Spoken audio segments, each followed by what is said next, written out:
Hi hello. റവയും ശർക്കരയൊക്കെ ഉപയോഗിച്ചിട്ട് നമുക്കൊരു സ്നാക്ക് തയ്യാറാക്കിയെടുത്താലോ? കുട്ടികൾ സ്കൂൾ വിട്ട് തരുന്ന സമയത്ത് പെട്ടെന്ന് ഉണ്ടാക്കി കൊടുക്കാൻ പറ്റിയ അടിപൊളി ഒരു സ്നാക്കാണേ. എങ്ങനെയാണെന്ന് കണ്ടാലോ? അതിനായിട്ട് നമുക്ക് ആദ്യം ഒരു പാത്രത്തിലേക്ക് 1 കപ്പ് റവ എടുക്കുക. നമ്മുടെ സാധാരണ ഉപ്പുമാവ് ഉണ്ടാക്കുന്ന റവ ഉണ്ടല്ലോ, അതാണേ. ഇനി അതിലേക്ക് 1/2 കപ്പ് ശർക്കരപ്പാനിയാണ് ഞാനിപ്പോൾ ചേർക്കുന്നത്.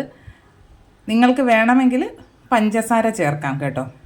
ഞാൻ കുറച്ച് ഹെൽത്തി ആയിക്കോട്ടെ എന്ന് കരുതി ഇപ്പോൾ ശർക്കരയാണ് ചേർക്കുന്നത്.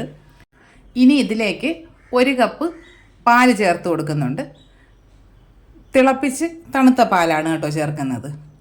അതുകൂടി ചേർത്തതിന് ശേഷം അതിലേക്ക് 1 ടേബിൾ സ്പൂൺ പഞ്ചസാര ചേർത്ത് കൊടുക്കുന്നുണ്ട്. ആ ഒരു ടേസ്റ്റ് ഒന്ന് ബാലൻസ് ആവാൻ വേണ്ടി 1 ടേബിൾ സ്പൂൺ പഞ്ചസാരയും 1 നുള്ളുപ്പും കൂടെ ചേർക്കുന്നുണ്ട്. ഇതെല്ലാം കൂടി ചേർത്ത് നന്നായിട്ടൊന്ന് മിക്സ് ചെയ്തതിന് ശേഷം നമുക്കിതിനെ ഒരു 15 മിനിറ്റ് ഒന്ന് അടച്ചു വയ്ക്കാം.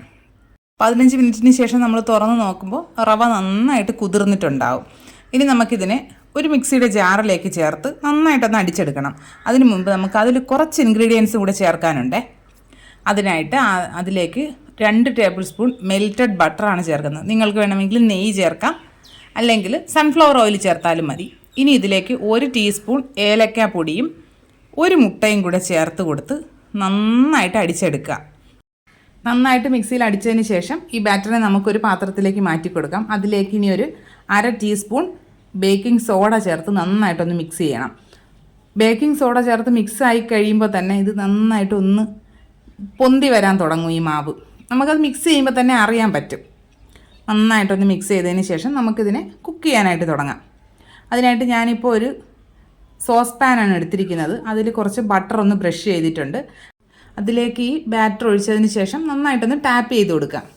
അതിന് ശേഷം നിങ്ങൾക്ക് എന്തെങ്കിലും ടോപ്പിംഗ് ആയിട്ട് ചേർക്കണമെന്നുണ്ടെങ്കിൽ നട്ട്സ് എന്തെങ്കിലും ചേർത്ത് കൊടുക്കാം. ഞാനിപ്പോൾ കുറച്ച് ചോക്ലേറ്റ് ചിപ്സാണ് ചേർത്ത് കൊടുക്കുന്നത്. ഇനി നമുക്ക് ഒരു പഴയ ഒരു തവ വെച്ച് അത് നന്നായിട്ട് ചൂടായി കഴിയുമ്പോൾ അതിന് മുകളിലേക്ക് ഈ പാത്രം വെച്ച് കൊടുക്കാം. പാത്രം വെച്ച് ഒരു മീഡിയം ഫ്ലെയിമിൽ 20 മിനിറ്റ് ആകുമ്പോഴേക്കും കുക്കായിട്ടുണ്ടാകും. ഒരു സ്ക്യൂർ വെച്ച് കുത്തി നോക്കുക. തീരെ പറ്റിപ്പിടിച്ചിട്ടൊന്നുമില്ല. കറക്റ്റ് 20 മിനിറ്റ് ആയപ്പോൾ കുക്കായി കിട്ടിയിട്ടുണ്ടായിരുന്നേ. ഇനി നമുക്ക് ആ ചൂടോടുകൂടി തന്നെ പാനിൽ നിന്ന് എടുത്ത് മാറ്റി വയ്ക്കാം. ഇല്ലെങ്കിൽ ചിലപ്പോൾ ഒന്ന് മുരിഞ്ഞു പോകാനൊരു സാധ്യതയുണ്ട് കേട്ടോ. ഇതാ നമുക്കിനി ചൂടൊന്ന് ആറിയതിന് ശേഷം കട്ട് ചെയ്ത് കഴിക്കാം. നല്ല സൂപ്പർ ടേസ്റ്റാണ്. കുട്ടികൾക്കൊക്കെ ഈവനിങ് സ്നാക്കായിട്ട് കൊടുക്കാൻ പറ്റിയ ഐറ്റംസാണ്. ഇനിയിപ്പോൾ വെക്കേഷൻ ടൈമാണല്ലോ വരുന്നത്. അപ്പോൾ നമുക്ക് എന്തൊക്കെ ട്രൈ ചെയ്താലാണ് അവരെ ഒന്ന് മാനേജ് ചെയ്ത് കൊണ്ടുപോകാൻ പറ്റുക അല്ലേ? അപ്പോൾ ട്രൈ ചെയ്യാൻ പറ്റിയ നല്ല അടിപൊളി ഒരു ഐറ്റമാണ്. കുട്ടികൾക്ക് ഇഷ്ടപ്പെടുകയും ചെയ്യും. നല്ല ഹെൽത്തി ആയിട്ടുള്ളൊരു സ്നാക്കാണ്. അപ്പോൾ എല്ലാ കൂട്ടുകാരും ട്രൈ ചെയ്ത് നോക്കുക. വീഡിയോസൊക്കെ ഇഷ്ടമാകുന്നുണ്ടെങ്കിൽ ചാനൽ സബ്സ്ക്രൈബ് ചെയ്ത് സപ്പോർട്ട് ചെയ്യുക. വീഡിയോസ് ലൈക്ക് ചെയ്യുക, കമൻറ്റ് ചെയ്യുക, ഷെയർ ചെയ്യുക. ഇനി നമുക്ക് മറ്റൊരു അടിപൊളി വീഡിയോ ആയിട്ട് ഉടനെ തന്നെ കാണാം. അതുവരെ എല്ലാ കൂട്ടുകാർക്കും ബൈ.